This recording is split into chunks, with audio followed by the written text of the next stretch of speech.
toujours Ouais. Beverly et Brian et Beverly Hills. Ouais. Et voilà quoi. Voilà, on fait l'actu people tous les jours.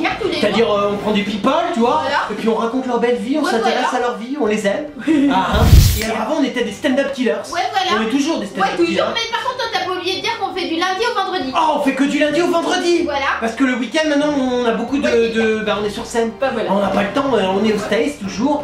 Ouais. Voilà. Et alors il y a un des people, un people c'est un de nos potes. Il veut pas qu'on dise son nom, mais il a dit qu'en fait on était des justiciers stand-up killers. Donc maintenant quand vous parlez de nous, vous dites Brian et Beverly Hills, les justiciers stand-up killers. Ouais c'est clair, on est des justiciers. Hello, coucou les amis. Bonjour monsieur, dame. On est combien Beverly? On est jeudi 19 mai. On est le 19 mai. Et aujourd'hui on commence avec du social. Le social, c'est tellement puissant en France. Là, ça j'aime bien. C'est vrai qu'à chaque fois avec Beverly, on se sent, on se sent requinqué.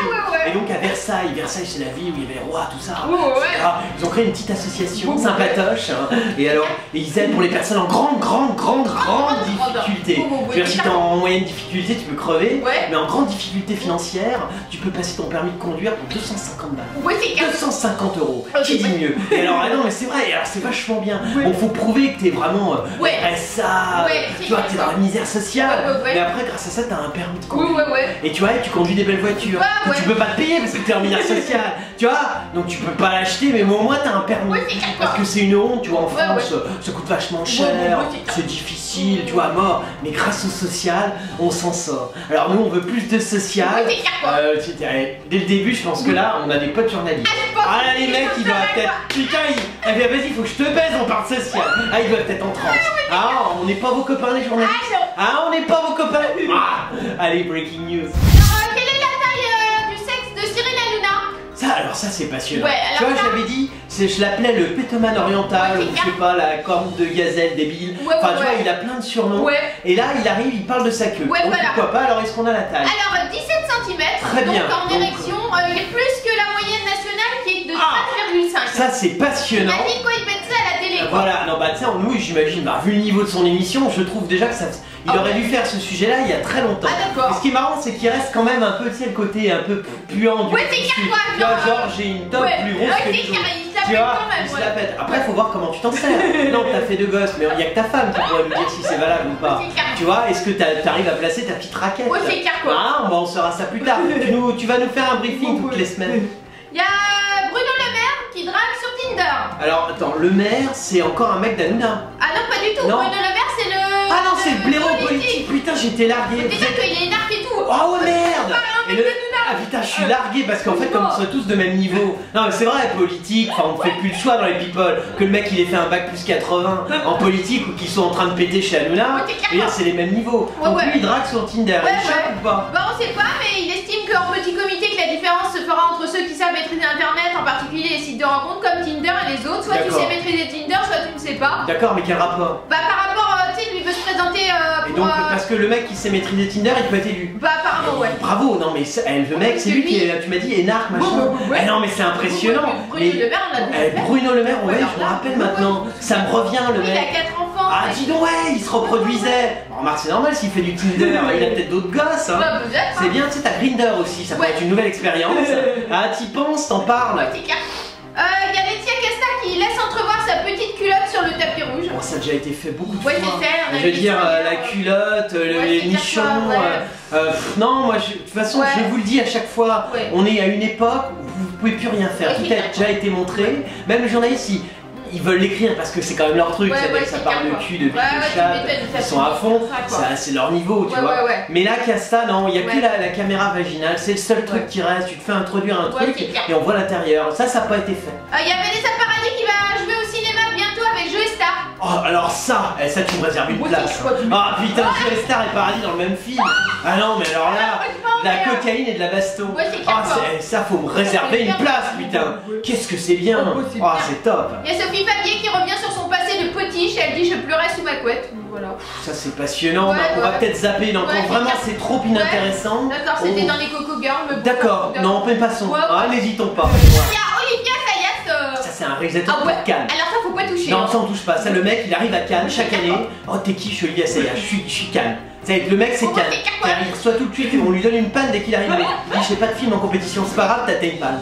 Ah, c'est ce que tu fais trop bien. Là, c'est vraiment le mec, il est. Ah non, mais c'est le mec, mais plus quali, tu meurs. C'est Olivier Assayas. On devrait peut-être pas le faire, quoi. On devrait pas toucher. Non, c'est Gala qui le fait. En plus, je le dis, si tu es chez toi et que genre, comme nous, t'as aucune considération pour Assayas, tu touches pas quand même parce que il y a que nous qui pouvons le faire, tu vois. Toi tu le fais pas. Tu penses que c'est vraiment un mec Assayas, je veux dire, c'est le cinéma. Mais viens, il est en toi. Excusez-la, elle s'emporte. C'était venu comme ça d'un coup. Ouais, comme quoi Assayas, tu vois, c'est pas. Tu vois, pour Beverly, c'est pas synonyme de Cannes, c'est synonyme plutôt du truc qui tombe dans les chiottes. Mais ça, t'as pas encore fait son interview. Ah merde, on n'a pas commencé. Bon, on y va parce qu'il a l'air passionnant.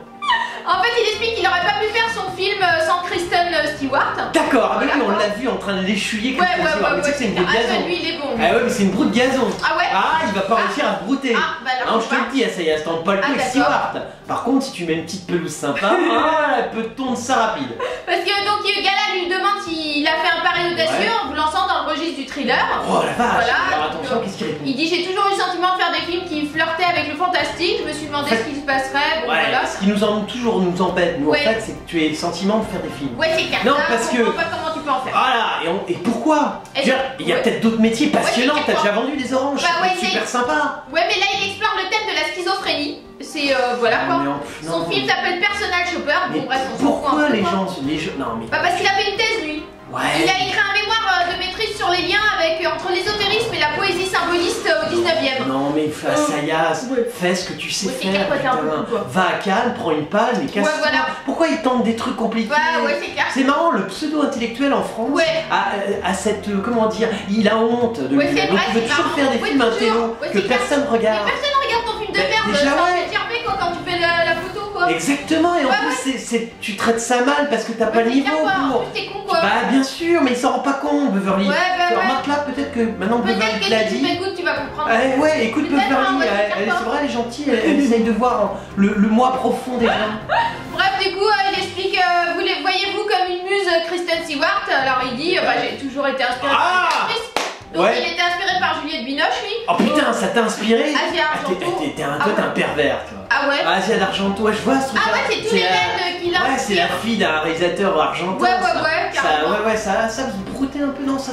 Je sais pas. Je sais pas, dans ces théâtres, on sent que c'est compliqué. D'accord. Ouais, d'accord. Donc il dit, de toute façon, ce film-là, Personal Shopper, j'aurais pas pu le faire en français, j'aurais pas pu le faire sans une autre actrice que Kristen. Bien sûr, Kristen, c'était elle qui était là. Ouais, tu m'étonnes. Tu t'es dit, moi, je vois Kristen, c'est vrai que tu vois Kristen, tu dis, c'est celle qui tout de suite, c'est clair. Tout de suite, tu sais pas pourquoi, mais tu te dis, peut-être son père, tout ça. Enfin, tu te dis pas. Et Gala demande, est-ce qu'elle pourrait avoir un prix? Et il lui répond, c'est tout le mal que je lui souhaite. En tout cas, elle le mérite. Bah, bien sûr qu'elle mérite. Mais cette année, logiquement, le prix, tout ce qui est pris, c'est Lily Rose Depp. Ils se sont fait chier à mettre sa mère en jury. Je veux dire, il y a quand même. Non, cette année, Lily Rose Depp, c'est que des palmes, des trucs. Elle a des palmes de tout. T'as même des trucs, tu sais pas ce que c'est. Palme de la meilleure montée des marches. Palme de la vie du golf. Elle a toutes les palmes. Ouais, c'est clair. T'as pas le choix. Non, c'est passionnant assez. Mais franchement. Non, c'est pas utile parce qu'on s'emmerde et ça n'intéresse personne. Et en plus, c'est des films qui n'ont pas de spectateurs. En revanche, Assayas, on te conseille. Il y a des métiers passionnants autres que la réalisation. Écoute, Beverly, tu l'as dit tout à l'heure. Je l'ai dit tout à l'heure, ça m'est venu comme ça. Mais tu vois, peut-être que tu as là une vraie vocation qui s'ouvre à toi. Wendy Bouchard qui quitte M6 et François-Xavier Ménage qui arrête l'émission Capitale. Eh ben c'est passionnant si je ne connais aucun des deux. Ah non mais c'est vrai, c'est passionnant. Le mec il prend tes capitales. Ah c'est l'émission, bonjour, j'ai monté ma petite boîte, j'ai investi 50 millions. Mais tu les as où tes 50 millions? Bah je sais pas, j'ai tapé mon père. C'est ouais d'accord. C'est tout truqué, c'était. Oh non, pas du tout, il faut pas dire ça. L'autre fois c'était sur les entreprises familiales. J'ai des tas de potes parce que c'est un peu compliqué notre vie, mais on a des potes et les mecs ils se sont fait baiser par la rédaction. Je leur avais dit, faut pas y aller, c'est M6. M6, les mecs ils défendent, ils ont quand même voulu parce qu'ils veulent aussi montrer leur gueule. Ils se sont fait baiser. C'est drôle hein. Bref, prendre pas le combat chez M6, deux émissions par perdre leur présentateur, voilà. Oh la vache. En plus des belles émissions comme ça. Puis Wendy Bouchard. Moi tous les matins je me lève, je dis à Beverly comment va Wendy Bouchard. Non c'est vrai, pour moi c'est, je veux dire, c'est la quintessence du journalisme, de l'investigation. Après 4 ans de bon et loyal service à la tête de Zone Interdite, elle a succédé à Mélissa Thuriot. Oh putain en plus. là, quoi. on est dans les sphères, l'élite quoi. Elle s'est trouvée là un petit mort handicapé. Ah non, parce que c'est important une fois que tu as vu Torio la transition, elle a chopé debout. Non, c'est vrai, mieux peut-être continuer en fait. On sait jamais. Bref, du coup, elle co-présentera du côté de chez Dave avec le chanteur dans une version remodelée de ce magazine musical. Ah mais c'est génial, tu vas être un Kotaget. Voilà. Putain. Davantage axé sur la culture populaire parce qu'elle dit qu'on a besoin de culture pour comprendre notre monde. Bien sûr. Voilà. La culture. Populaire. Surtout chez M6. La culture. La chaîne qui a fait son pognon avec les racailles. Je veux dire. Non, c'est bien. Et alors elle, avec Dave. Ouais, avec Dave. Et elle, faut savoir qu'elle a été coachée par Dorothée à ses débuts. Oh la vache! Donc, Dorothée, la nana des années 80. Ah ouais! Dis donc, Wendy, t'es pas n'importe qui! Je crois qu'elle a un bon pédigré elle aussi. Elle aussi, je sais pas. T'as un pédigré d'accouplement? Nous on connaît pas. Tu t'es tapé qui? Tu peux nous envoyer? Moi j'avais peut-être déjà lu des trucs. T'as lu des trucs, Beverly? Wendy, tu nous envoies MP. Beverly, Brian Beverly. Et tu nous mets avec qui tu vois, quel est ton pédigré d'accouplement? Parce que t'as les mecs quali qui t'a baisé. Tu vires les coups d'un soir pourri, on n'en veut pas. Nous c'est que du quali. Parce que là on est en train de. On a un petit top 10. Et hier on a failli faire rentrer en top 5, mais en fait elle n'est pas encore le niveau. Et je veux dire, tu vois, si tu veux être au niveau d'une Carla Bruni, d'une Vanessa Paradis, t'hésites pas, tu nous envoies toutes tes Et François-Xavier Ménage, lui donc il a succédé à Guy Lagache, Emmanuel Chin, Thomas Soto. Putain, c'est incroyable quoi. Les noms qui me sont cités. J'ai l'impression d'entendre, mais carrément toute la littérature américaine, française, l'élite. Non mais t'imagines ce qu'on est en train de me citer. Il a rien encore filtré sur son avenir. On sait pas où il sera, où il officiera. Putain, ça je suis vachement embêté. Tu veux pas aller avec Wendy et Dave? C'est clair. Tu ferais une reversion remodelée de l'émission de Dave. C'est génial, en plus à Kotaget, t'imagines comment ça revalorise ton image. Après t'as tes entrées à l'Amérique Paris. Non mais c'est vrai, tu peux arriver, bonjour. Non, ça peut pas être possible. Non mais je suis avec Dave. Oh putain, excuse-nous. Autant pour nous, rentre, va te faire fister à gauche. Nicolas Sarkozy. Ouais, le petit, agressif, mieux. Alors, il a expliqué en vidéo qu'il avait épousé ce qu'il y avait mieux en Italie, et donc Carla Bruni, quoi. Ah merde, je crois que c'est une boîte de bolognaise. C'est marrant, sur le coup, j'ai pas pensé. Pourquoi t'as épousé ce qu'il y a mieux en Italie? Carla Bruni, c'est ce qu'il y a mieux en Italie. Putain, l'héritage, vous êtes dans la merde. Putain, et je critique la France, je dis que le pays est sombre, mais vous, si ce qu'il y a de mieux, c'est Carla Bruni. Les pauvres. Parce que c'était à l'occasion de la journée de travail des Républicains. Ça c'est beau, alors. Il a répondu à quelques questions sur sa vision de la politique du travail. Il a surtout fait un discours dans lequel il rendait hommage à Carla Bruni. Putain, c'est vachement bien. Elle est pas morte, quoi. Ouais, déjà. Enfin, elle est pas morte, mais elle passe tellement de temps dans les cimetières. Parce qu'en même temps, c'est peut-être pour ça, tu vois, il a pas fait gaffe sur le coup. Il s'est dit, tiens, elle est où là? Il était en train de penser, il doit être un enterrement. Tu sais, pour montrer sa gueule sur les trucs. Et puis lui, il s'est dit, bon, allez, je lui rends un hommage. Il était devant la foule et en fait, comme un joli clin d'œil, il a lancé, j'ai épousé ce qu'il y avait de mieux en Italie. Oh putain, parce que c'est génial. C'est un super couple. Parce qu'en fait, il aimerait bien revenir, quoi. Ah merde. Et elle aussi, elle est visée, quoi. Elle le soutient depuis le début. Elle est à fond avec toi. C'est vrai qu'elle en prend bien la droite, bien pensante. C'est pas du tout une bobo de gauche. Mais alors vraiment pas. Non, elle est bien pour ton image. C'est bien petit. Cependant, la chanteuse, elle compte pas s'arrêter de faire des disques pour les beaux yeux de son mari. Ça, malheureusement, si tu pouvais, la rigueur, tu te fais réélire, tu arrêtes de te faire chanter. Bon, on n'y croit pas, mais on sait jamais. Parce qu'elle doit être à fond, là, tu sais qu'elle se c'est bien, mais elle est quand même contre le fait de sacrifier son travail pour son conjoint. Et elle travaille depuis que j'ai l'âge de 18 ans. C'est elle qui a dit ça. T'as 2h05 de Beverly. Putain. Tu nous as tués, Carla. Oh putain. Non, on reste là-dessus. Elle nous a flingué. Carla, t'es une stem de peu. T'es une tueuse. Alors, il y a Alain Juppé. Alain Juppé. Mon pote. Qu'est-ce qu'il fait? La dernière fois, il était en train de faire la pelote suceuse à Mykonos. En fait, là, il est infidèle. Il est infidèle, son ex-femme, elle balance. Merde, on s'en fout. Il a le droit de baiser. Non, attends, Juppé. Le mec. Quand on voit la gueule de l'ex. Mais c'est à cette époque-là, il devait se marier avec des nanas quali. Tu vois, mais c'est normal, ça doit être une nana, bonne famille, tout ça. C'était une autre époque, tu vois, Isabelle, elle se présentait, oui, mon mari, tout ça. Bon, alors maintenant, il cherche de la grosse putasse. En fait, il était souvent dépeint comme proie insensible, un cerveau manipulé par la politique. Ça, c'est ce que j'avais dit, mais par contre, niveau cul, il enchaîne. Non, mais le mec, attends, beer pong, il est rock'n'man. Attends, les Juppé. En fait, il se révèle aussi comme un séducteur.